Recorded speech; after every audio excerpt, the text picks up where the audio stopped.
పెద్దపల్లి జిల్లా రామగుండం పారిశ్రామిక ప్రాంతంలో వేసవిలో దాహం కేకలు మొదలయ్యాయి.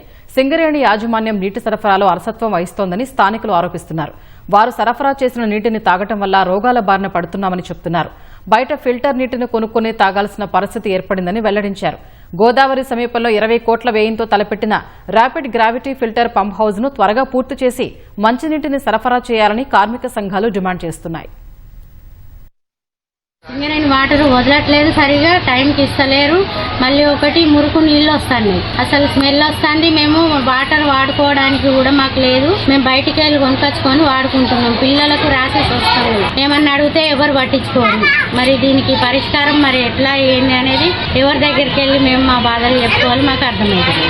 సింగరేణి వాటర్ సరిగ్గా రావట్లేదండి. ఇంత డర్టీ వాటర్ వస్తున్నాయి. వాడుకోవడానికి తాగడానికి అయితే అసలు యూజ్ అవ్వట్లేదు. జస్ట్ స్నానంకి ఇట్లా దీనికే వాడుతున్నాం. కానీ వాటర్ అయితే మేము మినరల్ వాటర్ తెచ్చుకొని తాగుతున్నాం. చాలా డర్టీ వాటర్, ఈవెన్ బ్లాక్ గా కనిపిస్తున్నాయి కూడా. పిల్లలకైతే అసలు ఎలర్జీ వస్తుంది, సమ్ టైమ్స్ డయేరియా కూడా.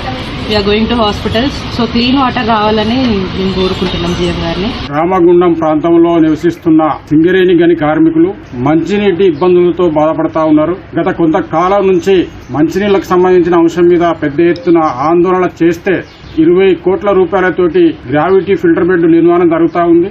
దాన్ని త్వరితగతిన పూర్తి చేయాలని చెప్పి సింగరేణి కాలేజ్ ఎంప్లాయీస్ యూనియన్ సిఐటిగా డిమాండ్ చేస్తా ఉన్నాం.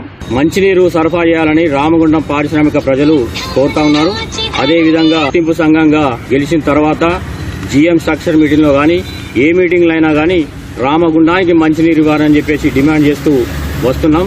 RG1 జీఎం గారు దాన్ని చొరవ తీసుకొని వెంటనే దాన్ని పనులు పూర్తి చేసి రక్షిత మంచినీటి సరఫరా చేయాలని ఏఐటీసీగా డిమాండ్ చేస్తా ఉన్నాం.